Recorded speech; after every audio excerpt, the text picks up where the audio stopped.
Hi, I'm Chike Coleman, and that is Sanford Hess, and this is Real Reviews Home Edition, the show where we talk about movies from our homes. This week, we are spotlighting the last of what I will call the Black History Month films for this year, and we're ending on a big one: the United States versus Billie Holiday.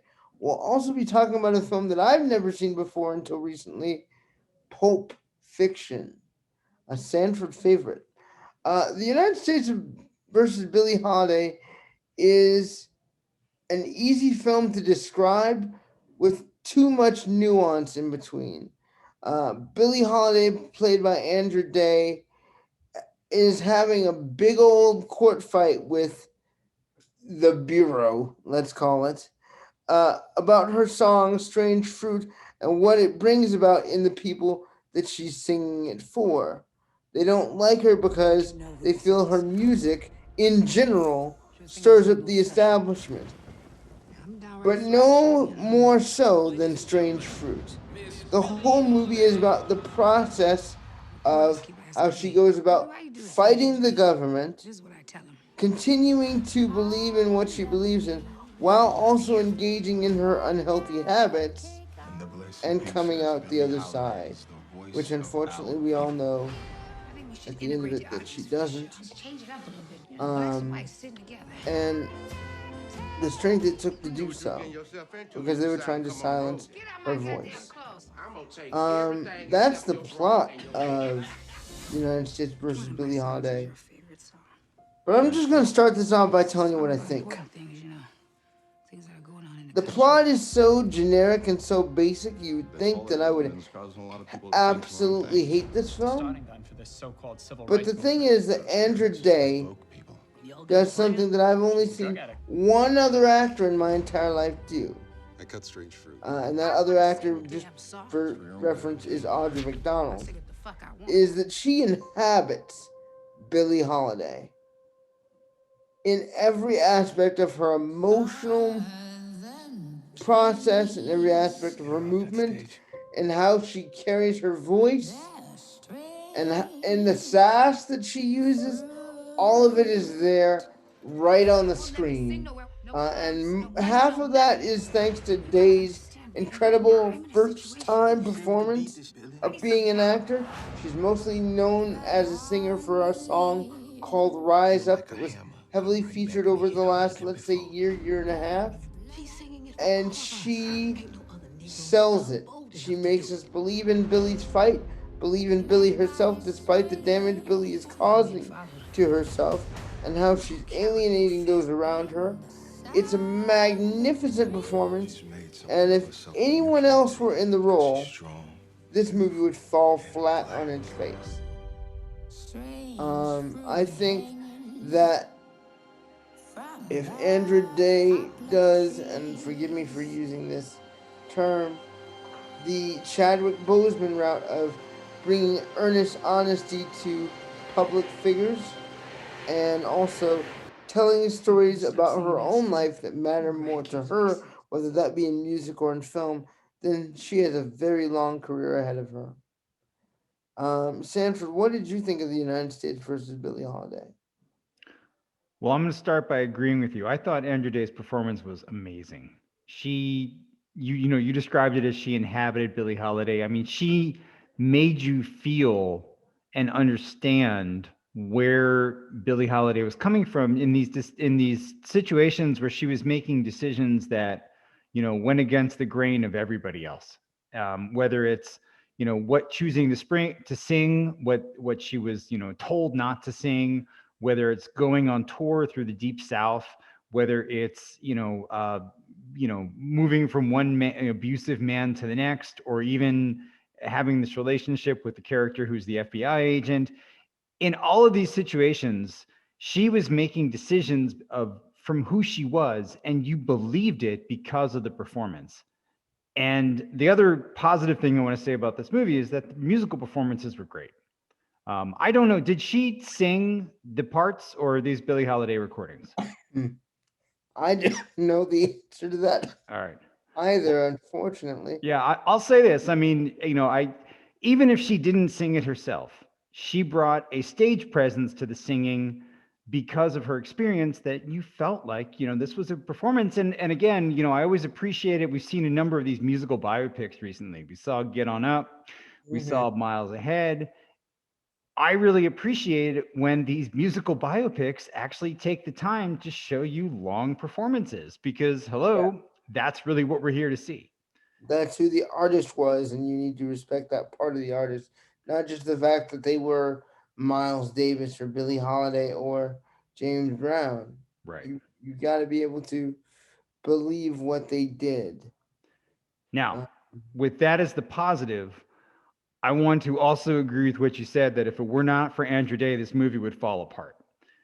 Every other person in this movie was either phoning it in, didn't understand their character, or their character was so poorly written that they almost had no purpose or bearing in this movie. it was completely paint by numbers, and I felt like that's so disrespectful to the fight of Billie Holiday herself. Right. I mean, one character after another is just unbelievable in their actions or and then it's especially with Trevante Rhodes. Is that how he says it, Trevante? Yeah, As the FBI agent. I mean, what a poor performance. I did not understand what his character's rationale was, and you can blame the script for that, but I want to blame the actor and the direction here for not giving us something to hang on to for this character. What was his motivation? Where was he coming from? Why did he do the things he did? I understand a little bit of mystery, but this was basically just there was no rationale for what was going on. And in any scene where it wasn't centered on Billie herself, this movie was just ground along. and so here's the thing I want to tell you about Trevante Rhodes. Yeah, it was an awful performance, but I think that's more down to scripting than down to him because I've seen him do good performances in films such as Moonlight, where he played the last version of the main character Oh, okay. in that film. He was spectacular and earnest, Right. and I think it all boils down to what you're given to work with. If they didn't know enough information about the FBI agent, then they just had to kind of make up stuff. Yeah, and And it shows if they did. right. I mean, it just the whole relationship between them. There's so many in parts of it this just didn't feel right. And then I want to contrast it in two ways to the movie we talked about last week, which is Judas and the Black Messiah, which you referenced just before we came on the air. This would have been a great two double feature, and I think that's really right. Two things this movie did poorly that Judas and the Black Messiah did well. One was the FBI agents in this movie were complete caricatures. I mean, Agreed. they might as well have had the little twirly mustache. They were so poorly villainized about what they were doing. They felt Whereas, like they came out of a radio play. yeah, whereas last week there was nuance to the FBI performance and where they were coming from.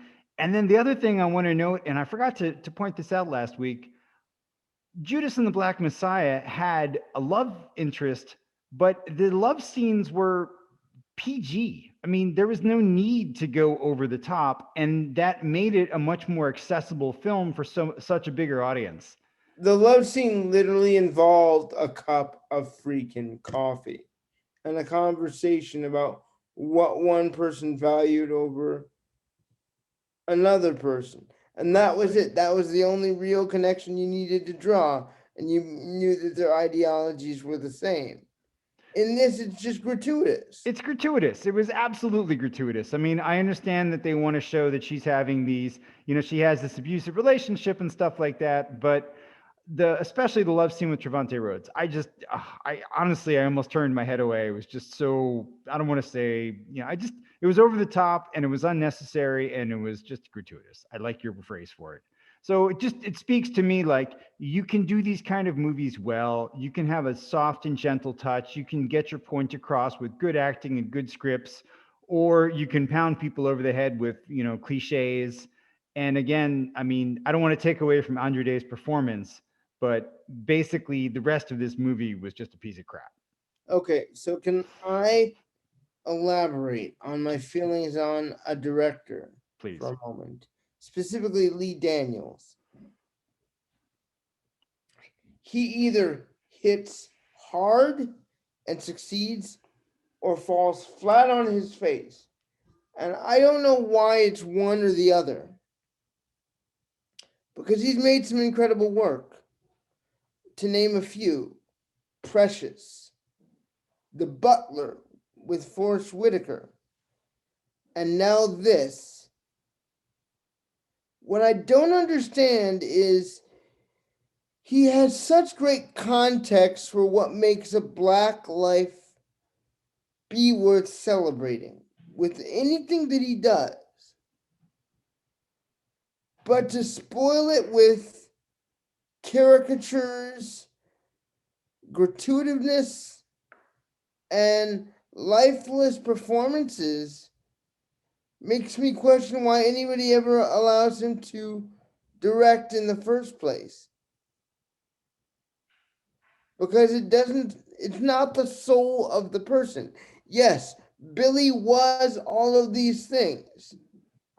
And Andra Day basically acted out of a paper bag, just nailing everything that she was given. But one thing that a director has to really truly know and understand, and most of the time, not just the great directors, but the ones who are trying for the first time, know about purpose. That most moments, not all of them, but most of them, have to have purpose. I remember you and I sitting down to, um, what was it, Portrait of a Lady on Fire over a year ago. You didn't have as much love for that film at all as I did. But I think we can both genuinely agree that everything that happened in that movie, even the bits that were confusing, had purpose and a point and a direction to where the story was going. We could feel like the movie meanders as a whole, but still appreciate the purpose. That in itself, in my mind, from a critic's perspective, is the joy of art. Finding a piece of purpose where you didn't know there was going to be one. That's why we have all those electrifying moments when we sit in a theater and we're watching a film that is completely foreign to us and we're completely surprised by an action or a thought process or a cultural change. It's because the director thought about what is the purpose of this moment? What is the purpose of this character? Where are they going? How do I want them to grow? How do I need them to fail so that they can succeed? How do I need them to succeed so they can fail? Those questions were not asked by Lee Daniels in this film. He gave all of his purpose to one performer. And he's known for doing that. But at least he usually surrounds that character with other characters who have purpose. This was not one of those films.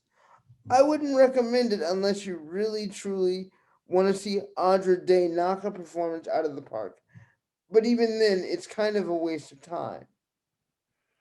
Yeah, I'll second you. The only other reason to recommend it is if someone is truly a fan. I mean, again, the musical scenes are good. So those are the bright spots within the rest of the film. So we just finished talking about purpose. And when I think about films with purpose that I've seen recently, the one that most definitely hits the top of that list is Pulp Fiction. Every single second of every frame has purpose.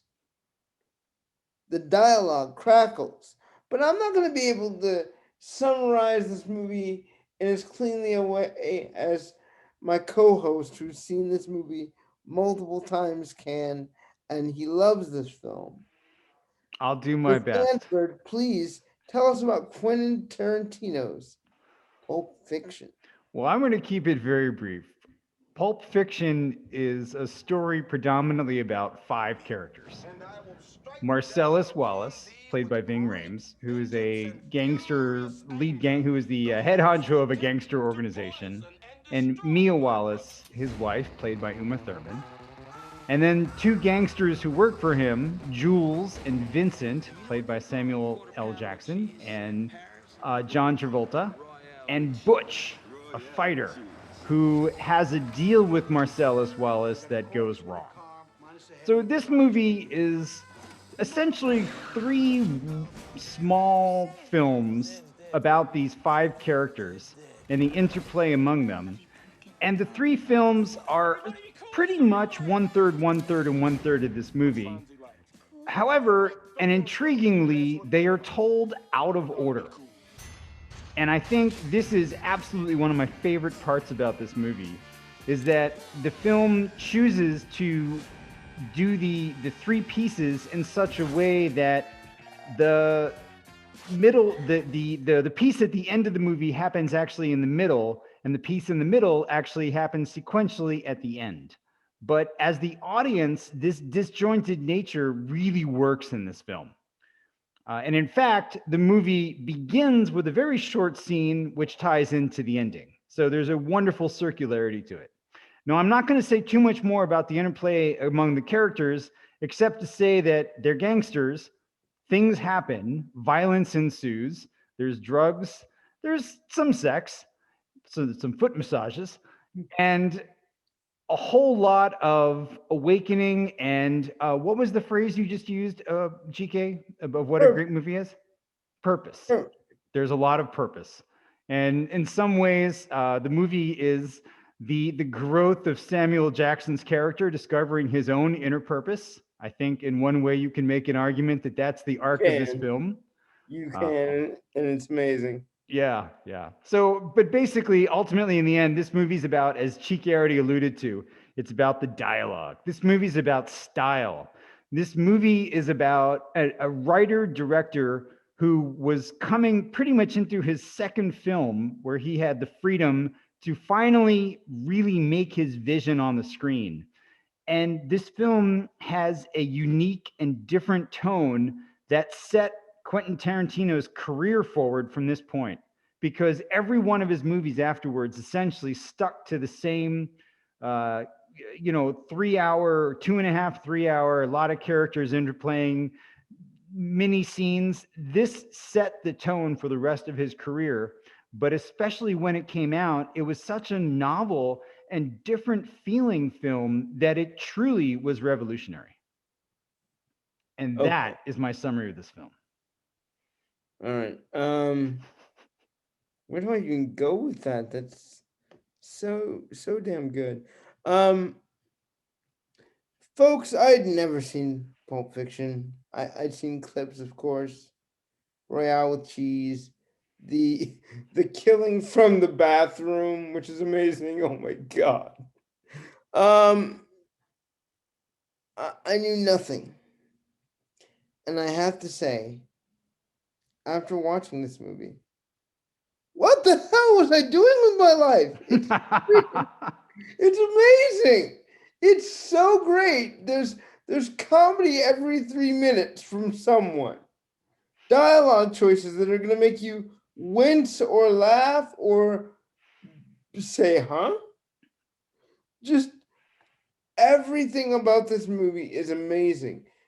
I'm gonna say this is the best movie of Samuel L. Jackson's career, and the last good movie the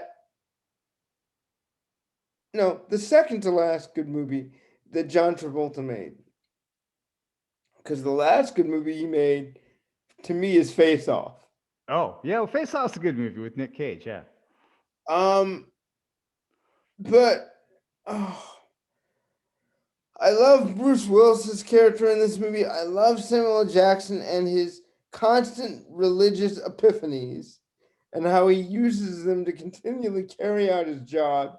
I love that Bruce Willis does a double cross on Ving Rhames and tries to steal from him, but does the thing that literally every character from that movie on does, and goes back to get a MacGuffin item that will result in his untimely demise in one way or another. Like, Tarantino invented so many different clever little devices that are now used in films today. Makes me wish I really worked at a blockbuster as like a young teenager or early adult, because that's going to be the best film class ever. He absorbed so much knowledge between favorite directors, actors, and moments he liked in film that he just decided to put them all in one film, and then somehow, brilliantly enough, made it his own freaking motif. To be that brilliant, to be that outside of the box and be able to do that on your second film and have that thematically carried through, pardon me, through every other film beyond that and still have it be moving and insightful is a credit to him as a director. I couldn't agree more. The only negative is him as an actor in this movie. Oh, Uh, don't even. I discount him every time I see him yeah, in any film he's in, because that's just him doing what Blockbuster him would do, inserting himself in his own movie, but not giving himself any weight that would allow him to really do a decent job. right, right. But I will say this. I mean, what a wonderful thing that he does also of writing these small pieces for other actors like Christopher Walken and Harvey Keitel, who get to come in and basically have. I mean, Christopher Walken has like 3 minutes of this movie to himself, but he has only like 3 minutes, and Harvey Keitel is fabulous in like the 10 minutes that he's in it. But he has this wonderful ability to write these roles for actors who can come in and just play a small piece. I'm thinking of Leonardo DiCaprio in Django Unchained. You know, he kept doing Oh that in man, his other movies as well. And I think he does such a wonderful job of creating little tiny characters who, I mean, Christopher Walken's one continuous monologue. I mean, it's so evocative and vivid, but you really understand the character who he is in literally 2.5 minutes. And I'm so impressed with his ability to do that. And to me, it's sort of in a way such a contrast then to United States versus Billie Holiday, where I mean, in a 2-hour movie, they couldn't create nobody a gets him in character it as other big. than Andrew Day. Yeah, So yeah, Pulp Fiction. I mean, just to rave about it for a second. I mean, Pulp Fiction absolutely blew me away when I saw this. I think if I remember right, I saw it opening night in the theater, and I just remember being blown away by it and had to see it again. It is truly one of the most significant films I would say of the last several decades. I mean, it really set a tone and a style of movies that Quentin Tarantino copied himself, but many other directors and actors and writers did too. And it's like many other movies that were so revolutionary. Watching it now, all these years later, we can spot all the things that get reused so much, but what we can't really appreciate is how different it was from everything else at the same time. and you know what's weird? And I think Tarantino is one of the few directors to really truly pull this off. Is that even though he reuses the motif every single movie, how he uses it keeps making him one of the most innovative directors today. How he uses that device. Like I think of other directors that I've been fond of before this episode, like Christopher Nolan and his use of looking at the psychology of the mind and what it means to incept someone, and the power of memory from Memento, which is amazing. Um, and yeah, those are cool ideas, sure. But I'm now and forever gonna think of Christopher Nolan as an ideas guy. He's not a dialogue guy. He's an ideas guy. And there's nothing wrong with being an ideas guy. I want to put that out there. But when you have your characters doing things that are profoundly different from what you would think the personality of that character in that scene would be doing, and it makes sense to the story you're telling, that's a talent. That's something you go back for, week after week, year after year. Yeah, the Avengers films are great. We know what every character is gonna look, sound, and feel like. But what keeps us coming back are the choices that are completely left of field that we don't see coming. How many of the Marvel films have you seen, by the way? Probably almost all of them. Because I want to give you a really cool example of that. So in Guardians of the Galaxy Volume 2, we have Peter, what Star Lord, what the, I'm not even gonna remember the P- last name. yeah, Star Lord, Star Lord meeting his dad, played by Kurt Russell. who is an amazing actor and who scenery chews every moment he's got as Ego of the Living Planet in the best way possible. But the moment that always strikes me most, and they did that in the previous one too, is when Yandu comes and saves Peter, and he says, "He he may have been your daddy, but he ain't your father." And he says this while dying, and it's the most remarkable sacrifice of the entire Marvel Cinematic Universe, in my opinion, and something completely left of center you would not think Yondu would do because he's been selfish this whole freaking time. But that moment, for anybody who watches it, and I've watched reactions of that particular movie, people break every time because they feel like they know these characters. And that's something that James Gunn is really good at. He's really good at subverting the idea of who a character is and can be. And we need more directors that are brave enough to be like that. We don't have that these days. We have that maybe in Ryan Coogler, depending on the film he's doing. And we have that in Tarantino. And there's one other director that I'll mention that is currently sitting as my favorite of the last 20 years, Asghar Farhadi, the Middle Eastern director. The things he does, not just with the camera, but within a section of dialogue within a moment where he points the camera could be completely opposite to where you're thinking it should be, but it tells you the whole story within that frame. And I miss feeling as impacted by directors as Quentin Tarantino has made me this week. And I think as a, a, a kind of a thought process for the show going forward is I want to strive to find those new visionary voices that are making those kind of choices, taking those risks to really tell their story in their own way. And it could fall on its face like the way Get On Up did with its reverse storytelling that I wasn't really a fan of. But when we get to watch it succeed, we'll be richer moviegoers for it. And that's where I think Excellent I'll leave thoughts. it. Did you would you recommend Pulp Fiction? I will say that Yes. I absolutely would, and I think anybody who hasn't seen it needs to go out and watch it this weekend. Until next time, I'm Chike Coleman, and that's Sanford Hess. This has been a Road Reviews Home Edition. We'll see you guys at the movies in your homes. Bye, guys.